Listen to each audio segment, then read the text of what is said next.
imbis na ililibing ka agad, ay huwag mo munang ilibing kasi hindi pa dumating yung kamag-anak. Iimbalsamuhin, lalagyan ng formalin. Tapos 15 days, hindi pa dumating, ginawang 20 days. Hanggang sa naglalabasan na ang bad bacteria, ang nana sa ilong, sa bibig at saka sa tainga. Nilalagyan naman siya ng bulak. Lalo siyang nagkakasakit ang mga nasa bahay. Bakit? Kasi ang tao mayroong good bacteria, bad bacteria. Pag namatay ang tao, ang namamaya niya na sa kanya bad bacteria. Nag-aamoy bangkay na at amoy formalin na. Samantala, ang relihiyong Islam, habang nabubuhay tayo, ipadama, ipakita ang tulong at pagmamalasakit habang nabubuhay. At pag pumanaw na, huwag mo na itong utusan pagbili ng sukat magsaing. Patay na yan eh. Kailangan gawin natin ang utos ng Diyos, ng Allah, at pamamara ng propeta. Ilibing na siya bago dumating ang pangalawang araw. Sa loob ng 24 hours, ilibing na siya kaagad, paliguan, linisan, pabanguhan, ilibing na siya sa malamig na lugar. Ibig sabihin ng libing, ihuhukay. Ihuhukay. Hindi siya ilalagay sa apartment, hindi siya ilalagay sa Bartolina. Hindi. Kasi patay na, ilalagay po sa Bartolina, ilalagay po sa apartment, halos walang di ba? Ilalagay mo siya doon sa pinakamalamig na lugar, kung tawagin ay living, lupa. Yan ang pamamara ng propeta. Yan ang utos ng Diyos ng tagapaglikha. Ipapadama natin ang pagmamahal, pagmamalasakit habang nabubuhay. Ang nangyayari, kapag namatay na, sa ibang relihiyon, ay inaantala, minumulis siya pa ang bangkay. Ginagawa pang manilaso. Yung maraming tumitingin, yung iba naman habang tumitingin, mabuti nga, marami kang utang. Ay, ang pangit pala niya, namatay. Ay, ang di ba? Sinisiraan pa. Kasi ipinapakita pa ng maraming tao, lumilipas ang ibang araw. Yung iba, sinasabi pa nila, parang natutulong siya at saka ang bata pa niya. Bata kasi baagang namatay, di ba? At kung ano-anong sinasabi niya doon sa bangkay. Samantala, hindi naman bawal maglamay. Dahil maglalamay tayo pag ang bangkay iyon ay inilibing mo na. Nang sa ganun, hindi pumasok sa atin ang bakterya. Pwede ka maglamay ng ilang araw pag wala na yung bangkay na ilibing na siya. Ay ibig sabihin, sa Islam na relihiyon, pag ang tao'y pumanaw, huwag niyang pag-usapan ang kanyang mga mali o masamang ginawa. Pag-usapan natin ang kanyang mabuting mga ginawa. Sapagkat kung magsasalita tayo ng masama, laban sa namatay, hindi na siya makakapag-reason out sa atin. Ano po? Yan ang pamamaraan ng propeta. Yan ang utos ng Diyos ng tagapaglikha. So, marangal siya. Ano pa? Anong ginagawa ng ibang relihiyon? Binabastos, minumulis siya ang ating mga kababaihan sa ibang relihiyon. Marami pang upuan, tatabi pa ang lalaki sa asawa, sa anak mo. Tatabi pa siya doon. Marami namang upuan, di ba? At pagkatapos makikipagkamayan pa ang kalalakihan sa asawa niya, sa kanyang anak pa. At makikipagbiso-biso pa kasi birthday.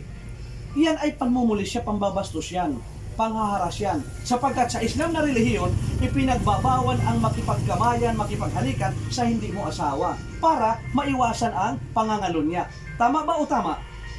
Tama, di ba? At saka, paano masasabi tama ang relihiyon nila? Wala silang galang sa kanilang simbahan, bahay dalanginan.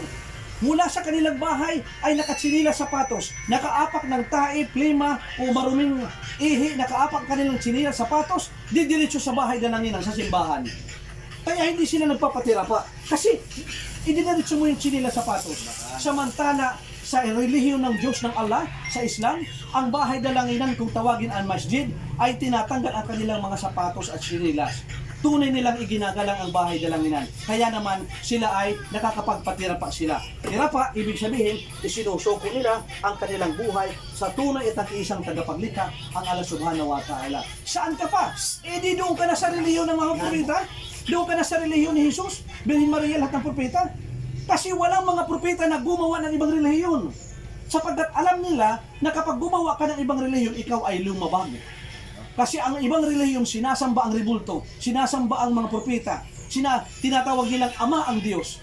Hindi mo pwedeng tawagin Ama ang Diyos sapagkat hindi mo siya Ama. Ang iyong Ama, ang asawa ng tatay mo, yan ang tunay mong Ama. Di po ba? At ang pagtawag ng Ama ay pagtawag sa kanyang mga nilikha.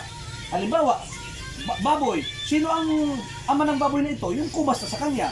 Pusa. Isang galing ito. Yung galing ito sa ibang bansa na pusa. At kinasta itong sino naman ang ama ng bata ito? Hindi yung tatay yung asawa ng nanay ko, di ba? Yan ang ama. Pero ang tagapaglikha, hindi siya pwedeng tawagin ama. Tawagin mo sa pinakamagandang pangalan ang nag-iisang tunay na Diyos ang Allah, na yan ang pansariling pangalan ng lumikha. Ano pang tanong mo, sister? Okay. So, kung wala kang tanong, dagdagan pa natin. Sinabi ba sa Biblia na ang iyong mga relihiyon ay maging ganito? Anong relihiyon ang sinabi sa Biblia na yung dapat mong pasukan? Walang nakalagay doon. Nakalagay doon, halimbawa, ano ba? Ano bang revival? Nakalagay ka doon na revival. Gagawin mong relihiyon ang revival fellowship. Baptist, nagpabinyag, gagawin mo siyang relihiyon. Gagawin mong relihiyon, papangalanan mo. Pero sinabi ba sa Biblia, sinabi ba ng Diyos na gumawa kayo ng ibang relihiyon maliban sa Islam? Wala. Quranically at saka biblically, walang sinabi doon na ang mga propeta ay pinahintulutan gumawa ng ibang relihiyon, sikta, denominasyon. Wala. Kaya nga, nagkakaroon tayo ng mga iba-ibang mga pananampalataya. Sapagkat ang ibang-ibang relihiyon, itinuturo na si Jose Rizal ay si Jesus nagkatawang tao mula kay Jose Rizal.